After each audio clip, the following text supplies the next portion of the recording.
Oui, alors peut-être déjà repréciser que le droit d'asile est un droit fondamental et que voilà, on a eu une décision du Conseil d'État parce que voilà, nous ça fait 5 ans qu'on dénonce ce qui se passe à la frontière, à Menton pareil, et donc on a fait des actions en justice pour essayer justement de démontrer à l'État qui ne veut pas entendre que les personnes qui arrivent, même si elles arrivent d'Italie, même si elles sont, comme on dit, dublinées, et encore, ça faut le vérifier, ça se vérifie pas comme ça se voit pas sur le visage des gens qui sont dublinés.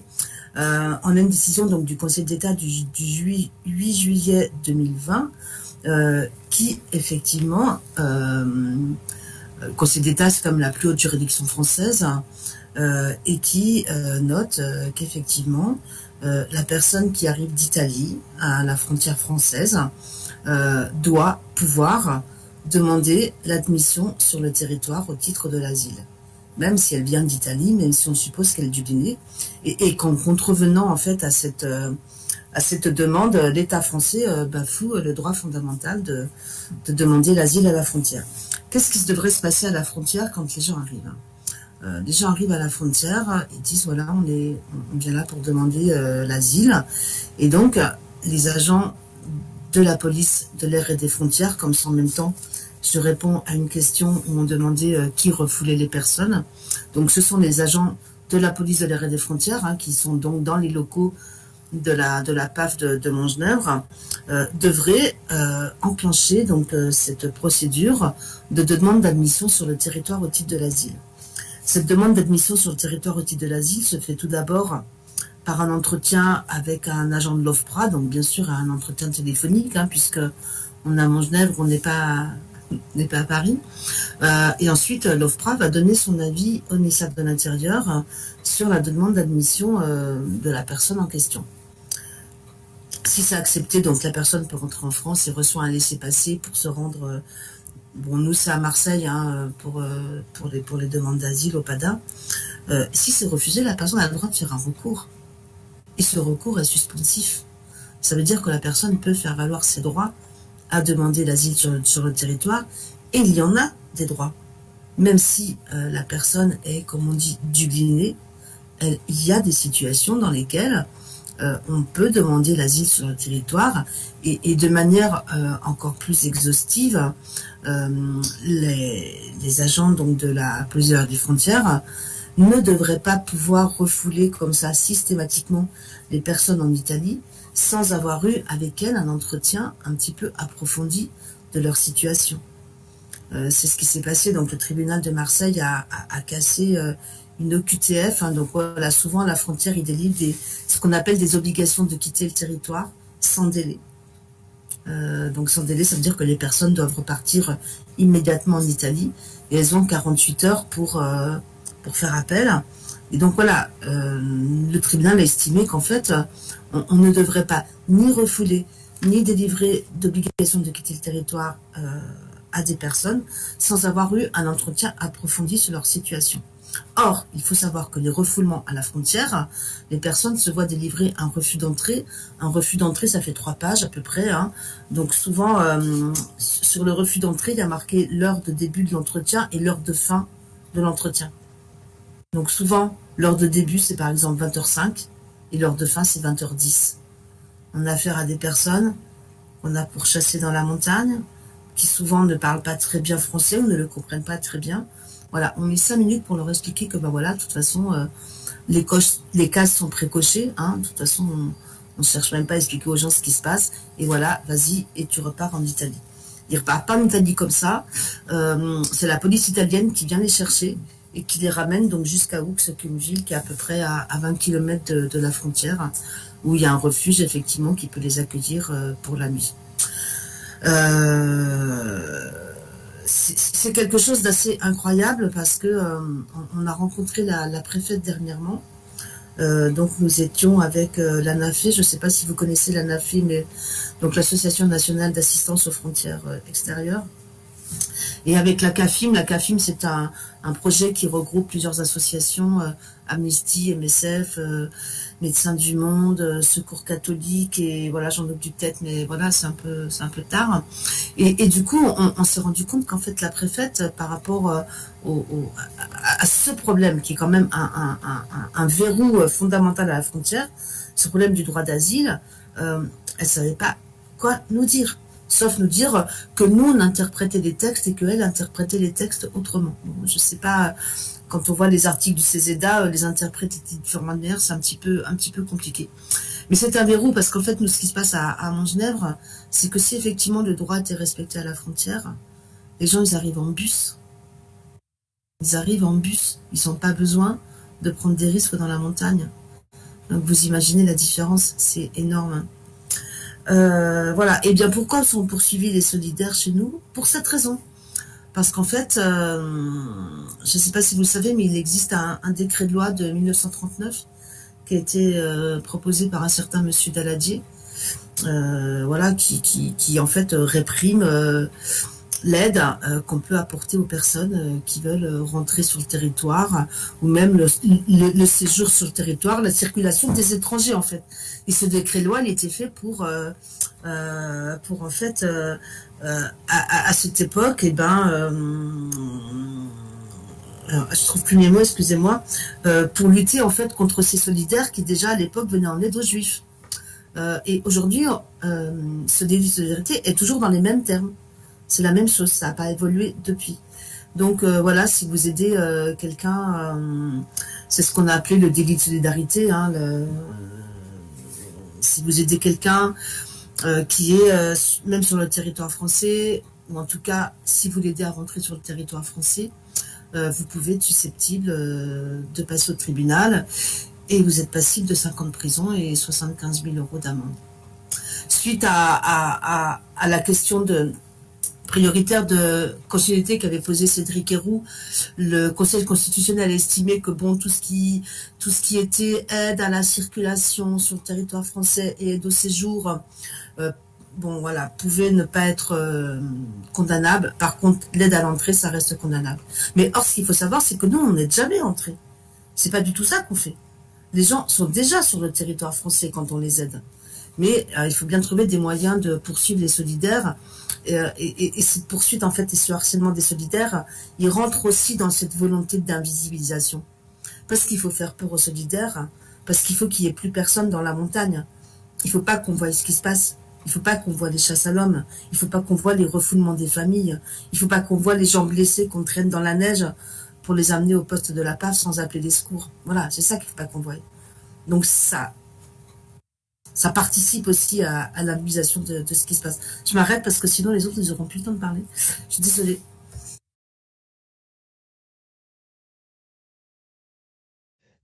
Changeant de population, bah, c'est clair que l'Afghanistan, c'est pas très réjouissant. Nous, on a beaucoup de populations afghanes, soudanaises, érythréennes, même si on a toujours, bien sûr, Mali, Sénégal, Côte d'Ivoire. On voit beaucoup, on continue à voir les gens qui fuient la guerre, en fait. Les Kurdes irakiens et les Kurdes turcs à Calais. On a du monde, qui fuit vraiment la guerre en fait.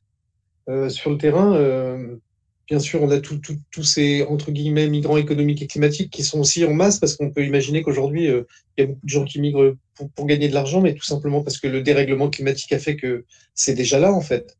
Donc la difficulté aussi bien sûr du tri réel qu'ils sont en train de faire entre les bons migrants, les bons réfugiés et d'essayer de trouver un discours de façon à préparer tous ces Européens demain à pouvoir imaginer qu'on a un mauvais réfugié ou un bon migrant ou un bon exilé, histoire que tout le monde puisse se dire demain tous ces migrants économiques et climatiques n'ont rien à faire chez nous. C'est aussi ces messages-là qui font passer et qu'on voit sur le terrain, nous, et les refus massifs de prise en charge sont bien sûr sur toutes les populations, mais on a quand même, nous, regardé aussi de plus près la réalité des non prises en charge. C'est souvent aussi, bien sûr, des migrants dits climatiques et économiques.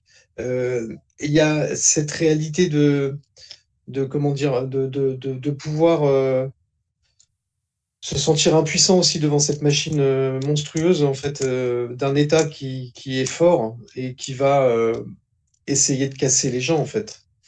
Donc cette politique, elle est vraiment très claire et elle est très lisible dans comment dire, dans les objectifs qu'ils ont. On avait tous peur du nouveau pacte migration européen. Et Damien Carrel, qui est député européen, et Dieu sait qu'il y a des gens qui se battent au niveau européen. On voit les reculs.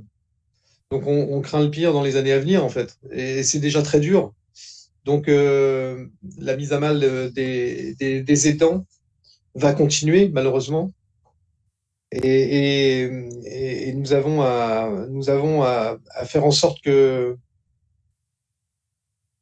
les liens se fassent, parce que on n'arrivera pas, moi je pense, sans ça, sans le soutien extérieur d'autres assos qui viennent aussi par moment soutenir les initiatives locales, tellement le drame est perceptible. Et puis se dire que il y a un axe qu'ils aiment pas et sur lequel il faut qu'on aille, c'est bien sûr la communication et la visibilisation de ce qu'ils sont en train de faire.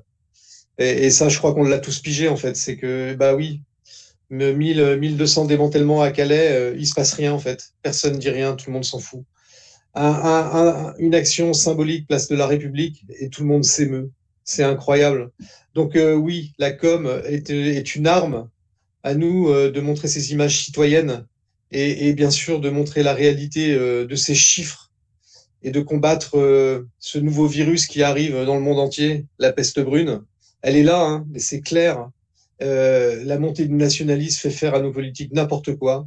Et je pense que derrière tout ça, il y a bien sûr cette problématique qui est, depuis l'ère du temps, ce racisme ambiant qui est éteint aussi dans notre société et qu'on ne peut pas nier et qui ressurgit aujourd'hui sous son mauvais aspect et sous son aspect massif. Et c'est ça qui fait peur. C'est qu'aujourd'hui, on voit bien, nous, à Calais, aussi des actions de gens qui se lâchent et qui, bien sûr, continuent à violenter les exilés parce que tout simplement, aujourd'hui, on peut le faire, en fait. Et indirectement, quand la police le fait, bien sûr, des citoyens qui sont pas pour l'accueil de ces populations s'y mettent aussi. Donc, je pense qu'on va continuer à vivre, nous, quelque chose qui va monter dans le temps et qui va être de plus en plus dur et violent. Merci. J'espère que la conférence de ce soir, ça a permis justement de visibiliser la situation et on va essayer de retransmettre le live pour ensuite que ce soit visible à plus de personnes. Du coup, une dernière question qui sera adressée à vos trois associations et qui est centrale pour nous, c'est un peu comment les personnes qui sont ici peuvent vous aider et agir sur ces thématiques-là. On vous en avait déjà parlé un peu, mais ça rejoint aussi une question d'une personne dans le chat qui demandait comment fonctionnait l'action d'Utopia 56 à Tours, donc c'est très précis. Mais du coup, on va vous demander à chacun un peu, chacune, comment on peut vous aider à agir sur cette thématique-là et peut-être est-ce que ça nécessite une préparation particulière de venir en aide à des personnes migrantes. Donc Pauline, si tu peux bien commencer. Oui, merci. Alors, on peut aider de plusieurs manières. Il y a les activités de terrain, dont vous parleront aussi Agnès et Yann. On peut venir faire des maraudes, que ce soit à Paris, mais aussi dans d'autres villes où il y a des associations. Mais à Watisat, vu qu'on travaille sur des contenus, on peut aussi aider de chez soi. Et pour ça, il n'y a pas besoin d'avoir forcément des compétences et des connaissances sur l'asile. Il y a vraiment plusieurs choses qui sont possibles de faire, notamment aider à appeler les structures pour mettre à jour le guide, ça c'est super important, mais nous aider aussi à faire du contenu pour relayer et sensibiliser en fait l'opinion publique sur ce qui se passe, sur ces situations. Voilà, il y a plein de choses à faire. N'hésitez pas à nous contacter. On lance aussi souvent des appels à bénévoles un peu précis sur notre newsletter. Donc si vous voulez vous inscrire et consulter notre site internet. Mais voilà, il y a vraiment tout un éventail de choses, de la communication, webmaster, appeler, relire des contenus, ce genre de choses. Merci. Agnès, est-ce que tu veux prendre la suite? Oui, alors, nous, pour aider, c'est bien parce qu'en fait, il y a tout un champ des possibles. Hein, donc, ça va de venir au refuge à aider à faire la cuisine, à faire le ménage, à laver le linge, parce que c'est ça aussi la réalité, hein. Quand on accueille 50 personnes par jour, il y a quand même pas mal de tâches voilà, quotidiennes à effectuer.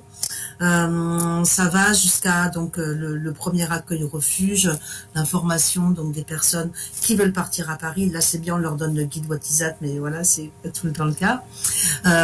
Ça va donc jusque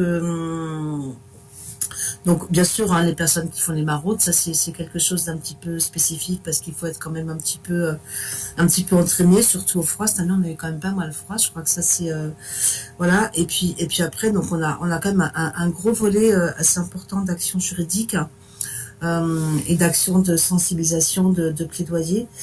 Et en fait pour toutes ces actions juridiques et aussi pour finalement communiquer sur ce qui se passe, on a un grand besoin de personnes qui nous aident à documenter ce qui se passe, parce que c'est impossible d'être en maraude et de prendre des photos en même temps. Donc voilà, on a besoin de gens qui viennent pour nous aider à documenter. Baptiste le sait, on en a déjà parlé. Et puis voilà, l'autre volet, c'est effectivement nous aider en com à relayer sur tous vos réseaux ce qui se passe chez nous. Notamment, soyez très attentifs puisque le 22 avril, Deux Solidaires passe son procès à Gap pour aide à l'entrée de personnes en situation irrégulière sur le territoire. Et le 27 mai, 7 personnes passent en cour d'appel à Grenoble, pareil, pour aide à l'entrée de personnes irrégulières sur le territoire en bande organisée, ce qui double la peine hein, quand même, je vous le dis.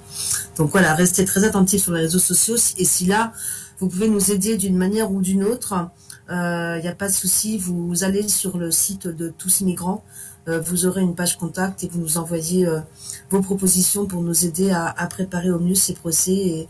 Et voilà, si vous avez des moyens de relayer les informations, d'organiser des événements autour des procès, etc., faites-le parce que c'est les personnes qui sont poursuivies, donc les 9 qui sont poursuivies, veulent vraiment se servir de ces procès comme une tribune politique pour dénoncer ce qui se passe. Encore plus que ce qu'on fait maintenant parce que je trouve qu'on fait déjà pas mal, mais bon voilà.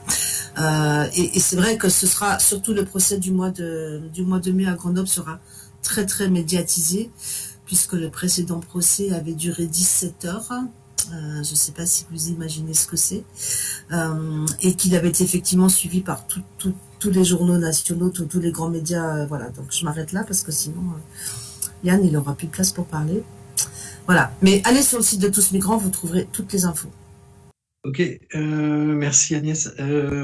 Pour Utopia, on peut venir sur le terrain. Nous, l'objectif de cet assaut, c'est de mettre des gens sur le terrain de façon à ce qu'ils puissent repartir en se disant « Ah ouais, d'accord, ok, c'est clair, il se passe quelque chose, il faut qu'on se bouge.